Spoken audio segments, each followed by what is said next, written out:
In the featherweight division at UFC Fight Night, you got Dan 50K Ige coming in at 15-6, taking on Damon Jackson, comes in at 22-4. Both these guys heading in a different direction right now. Momentum-wise, Ige's dropped like 4 of the last 5, and Damon Jackson's won 4 in a row. So we'll see how this plays out in this fight. Now, Damon Jackson, 4 inches taller at 5'11". Both guys have an equal reach at 71 apiece. Damon Jackson is a switch stance fighter where Ige fights right-handed. Now, significant strikes per minute goes to Dan Ige. He's going to land about 1 more significant strike per minute than Damon Jackson. That's about 15 over the course of 3 rounds. But Damon Jackson lands more takedowns. He's good for about a takedown per round, where Dan Ige is about half that. He's looking to get a takedown every 2 rounds, at least based on the averages. Now, both guys have terrible takedown defense. 51% for Dan Ige, just 42% for Damon Jackson. So keep that in mind. That's going to influence the ability for both fighters to land more takedowns. Now, 50K Ige has lost 3 in a row, losing to Movsarov-Loev.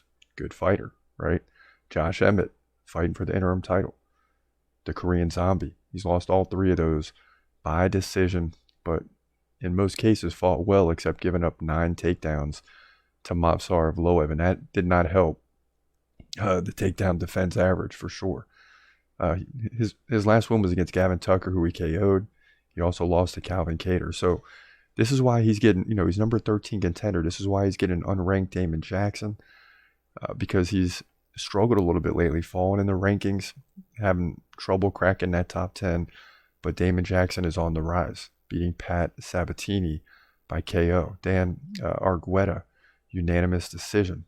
Camuela Kirk, submission, and Charles Boston Strong Rosa by decision. So the one difference, though, here we got to keep in mind is that the level of fights that these 2 guys are fighting are completely different. I mean, on one end, Dan Ige has lost 4 of the last 5, but he's fighting really strong competition. Damon Jackson's won 4 in a row. He's not fighting as strong competition. In fact, his last loss was to Ilia Topuria by first-round knockout back in December of 2020. So, and then he beat Mirsad Bektik before that. But, it makes the fight hard to predict because their momentum is a factor, but Dan Ige has better competition. And for that reason, I think Dan Ige is going to get back into win column here. And it's nothing against Damon Jackson because he's a really good fighter. And if he can win this, it's 5 in a row. More power to him. But Dan Ige, to me, is the better fighter.